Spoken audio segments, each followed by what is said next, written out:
and welcome. I'm Melinda Kirami. Tonight, experts brainstorm on empowering young Africans for future growth of the continent at the Tony Elumelu Foundation Entrepreneurship Forum in Lagos.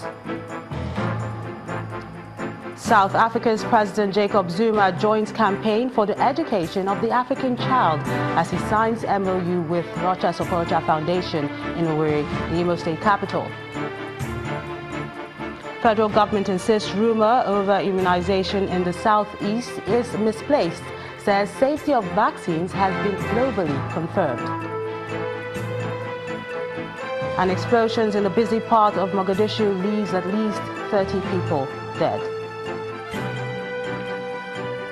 On business news tonight, Nigeria's inflation expected to fall further below 16% ahead of official release of September report by the National Bureau of Statistics next week.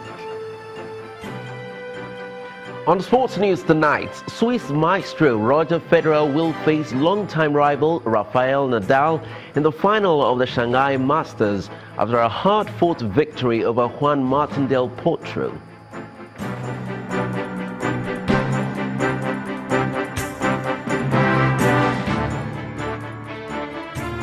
We'll begin with the challenge thrown to African youths who have been asked to lead a campaign to reduce poverty in the continent.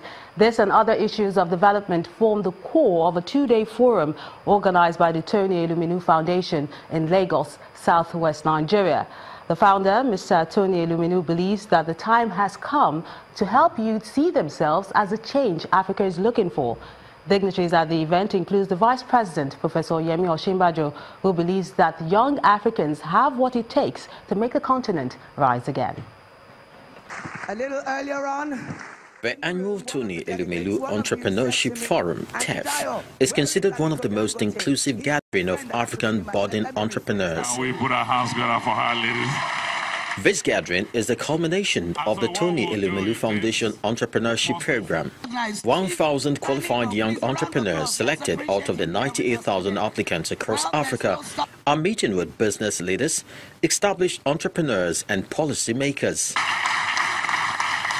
The foundation believes that with the right support, young entrepreneurs can be empowered to contribute meaningfully to Africa's prosperity and social development. Our people have ideas and are ready to work. They want to be given opportunity and a helping hand, just like Steve Jobs, Bill Gates have in their time. For Nigeria's Vice President, Professor Yemi Osinbajo, the young entrepreneurs must see themselves as the tools for correcting Africa's past, characterized by poverty and joblessness. Our political history in Africa would appear dominated by wars, by famines, by coups d'etat, by corrupt governments and dictators, and failed or failing states.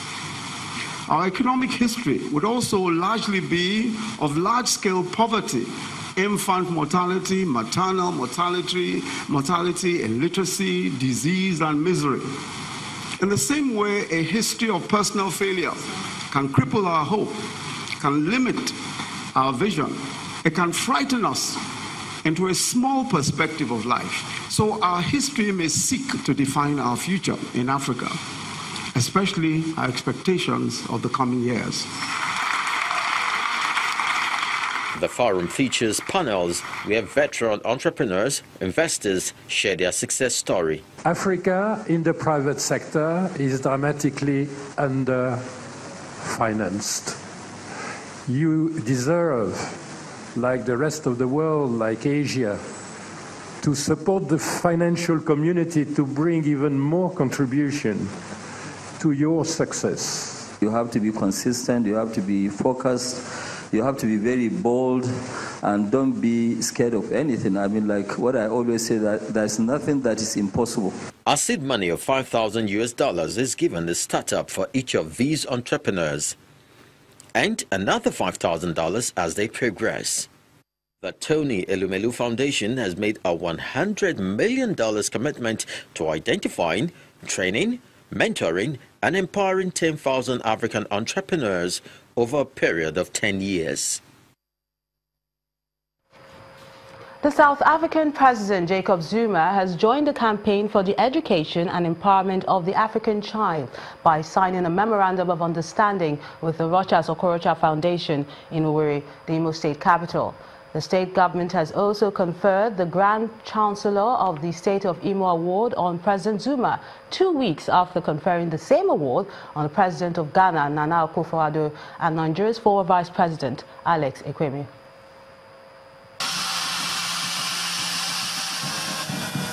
It's a day of honors for South African President Jacob Zuma, who is on a 2-day private visit to Owerri, the Imo State capital. After arriving on Friday, President Zuma's second day in Nigeria begins with a visit to the Rochas Foundation College of Africa, a personal philanthropic project of Governor Rochas Okorocha, which has been in existence for many years, even before he became the governor of Imo State.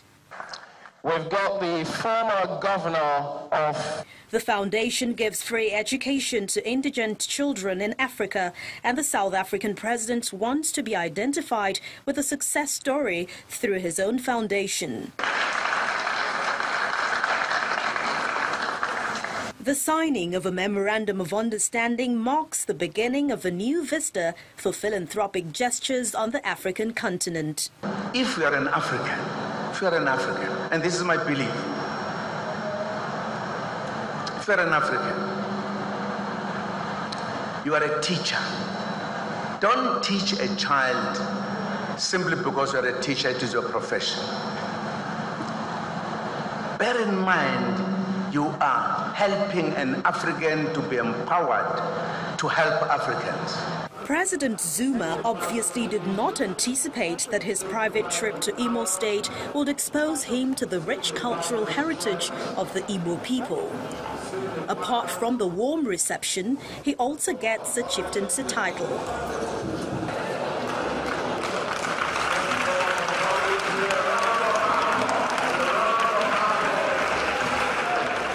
The climax of the 2-day visit is his investiture into the Imo Hall of Fame and the conferment of awards of the Grand Chancellor of the State of Imo on him. His statue is being unveiled now. The prestigious award is the biggest honor in the land. It is given to individuals in recognition of their selfless act of nobility, philanthropy, and leadership across the African continent. President Zuma also used the opportunity to speak against xenophobic attacks while preaching peace and unity in Africa. We are one people, divided by colonialists in borders which we did not have. We cannot succeed if we tackle problems as individuals or individual countries. We need to work together. We need to recognize we are one people. That is why no South African must kill a Nigerian, and no Nigerian must kill a South African. Although the South African president's visit is private, one message he is leaving behind is for all to embrace philanthropic gestures to empower and educate Africans, just like the Rochas Foundation has been doing for years. To health matters now, members of the House of Representatives Committee on Health are asking for the release of the 2016 and 2017 outsourced funds for federal hospitals to meet their financial obligations in the area of infrastructure for effective service delivery. The call was made in Abeokuta, the Ogun State capital, while on an oversight function to various federal health institutions in the state. Health is wealth. So goes a popular saying, and this appears to be the reason behind the visit of the House Committee on Health to various federal health facilities across the country. Earlier, some federal hospitals in Lagos had received the members of the committee. Now the members are in Ogun State, and the Federal Medical Center, Idiaba, is the first port of call. Next is the Neuropsychiatric Hospital, Aro, in the state capital, where the acting chief medical director is calling for a deliberate policy to ensure the well-being of mentally ill persons. I think government will need to do something in terms of policy to take care of the mentally ill. I'm an advocate for that.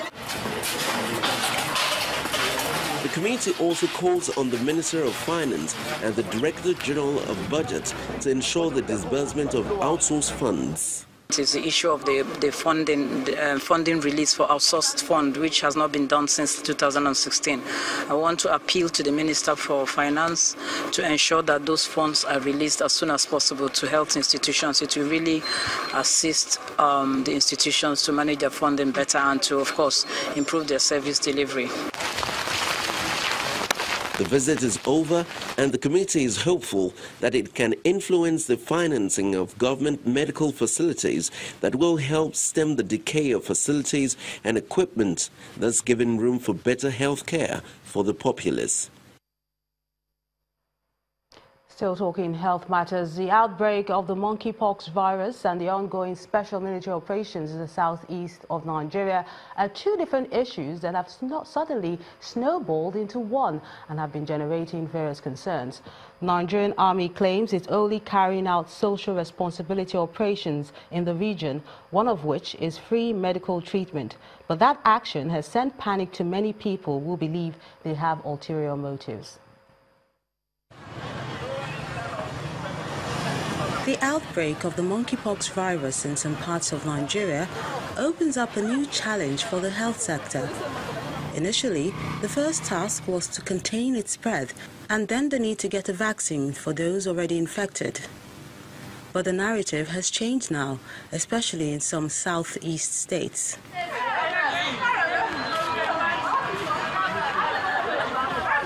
One after the other, parents walk into schools in Anambra State to pick up their children after the story alleging that the military was dispensing killer vaccines to students. The story did not stop in Anambra State. It spread to neighboring Delta State.